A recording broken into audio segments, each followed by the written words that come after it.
We stand here today on Sievish land. We acknowledge the wardens who have come before us, the ones that continue to serve in Callahan's army, and the ones who will be coming to serve in Callahan's army. Before dawn, on the 25th of April 1915, the first soldiers of the Australian and New Zealand Army Corps landed on the shores of the Gallipoli Peninsula. These men were part of a British and French-led invasion. The Allies' mission was to destroy Turkish guns that were preventing naval ships from reaching and bombarding the Turkish capital, Constantinople. If they succeeded, Turkey might be forced out of the war, and Germany would lose an important ally. Some 2,000 Australians were killed or wounded on the 25th of April. It was a day of confusion and fear. One soldier later called it a day of sorrow as he remembered the dead and wounded. At ANZAC Cove, the beach where everybody landed, the Australians were the first to hit the sand. The New Zealanders followed later in the day. Together they advanced about a mile in some places, less than others, but they could go no further. For the next 8 months, the campaign was a stalemate. By December, the Anzacs were evacuated. By that point, about 8,700 Australians and almost 2,700 New Zealanders had been killed. They were some of at least 130,000 soldiers from both sides who lost their lives at Gallipoli. Anzac Day has been one of the most important dates on Australia and New Zealand's calendar since 1916. At first, it gave people a chance to honour the original Anzacs, the Australians and New Zealanders who fought on Gallipoli. Then it became a day for those who had served in the First World War. And with Australians experiencing the Second World War, and wars, conflicts, and peacekeeping operations that have followed, Anzac Day has become an occasion to honour all those who have worn our two countries' uniforms in service. Today, we reflect on that service. We recognise more than 100,000 Australian and New Zealand servicemen and women who have lost their lives in military operations carried out in our country's names. We honour the values that have been invested in the original Anzacs: loyalty, selflessness, courage, and the ways in which later generations have measured their own achievements against those of the soldiers who fought at Gallipoli.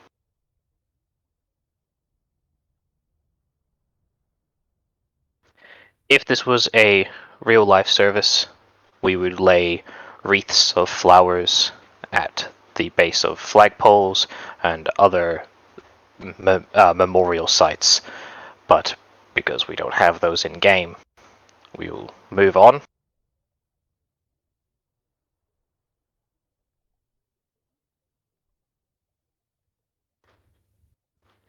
I will now recite the Ode of Remembrance. It's a poem written to commemorate those who had passed and given the ultimate sacrifice. They shall grow not old, as we that are left grow old. Age shall not weary them, nor the years condemn. At the going down of the sun, and in the morning, we will remember them, lest we forget.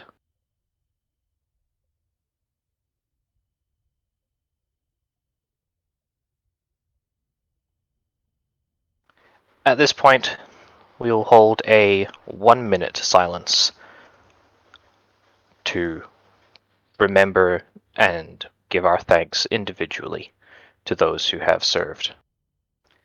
This 1-minute silence will be broken by the sounding of a bugle playing The Last Post, which is a tune played at the end of the day calling soldiers home to rest.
Thank you everyone for observing that minute of silence. Color Sergeant Ricey. Ready. Aim. Fire.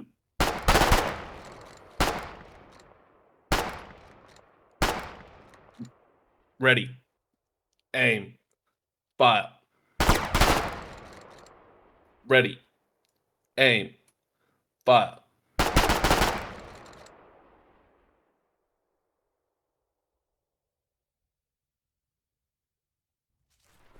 Thank you, Color Squad.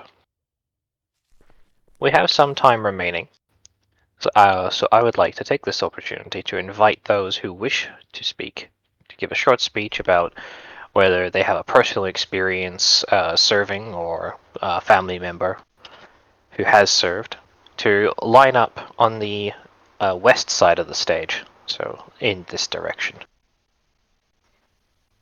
Hello everyone. I don't have personal experience or family members that fought in the wars in World War II. I did have a father that fought in a war in South Africa, but I've come up today for a different reason.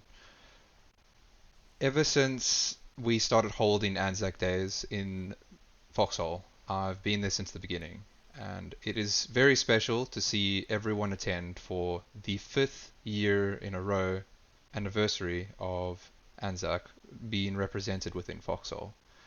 All of you that have attended today, I salute you, and hope to see you all next year as well. Thank you, Kip. Barton, come on up. Stage is yours. Thank you. At Hyde Park in London, right next to Buckingham Palace, there sits both the Australian and the New Zealand War memorials, and just across from it at Piccadilly is the Bomber Command Memorial. Now, last year I spoke a little bit about my grandfather serving with members of the Australian and New Zealand Air Forces as members of Bomber Command, an integrated force during the Second World War involving nations from all over the world. And I know for a fact that airmen from both countries served in his Lancaster bomber crew. I'm not sure how much recognition Bomber Command gets down under, but it is part of the history of all our nations. And I've also learnt that my other grandfather, a member of the Rifles Brigade, served alongside the Australian Light Horse and the New Zealand Mounted Rifles during the First World War against the Ottomans in the Middle East, though there's a lot more that I have to learn about it.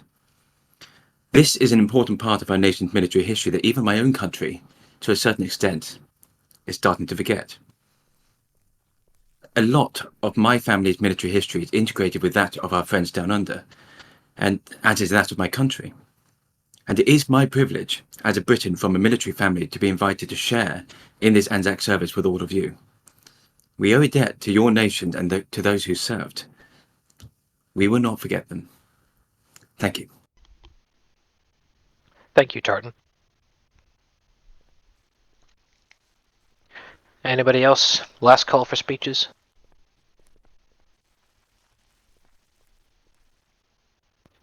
All right. This concludes today's ANZAC Day service. A little rushed and missing a lot of the shiny pieces of equipment that we had last year. But it's not the shinies that make these things special. It's the time spent with each other and the memories of those who've come before, and giving our thanks to those who have served, are serving, and will serve.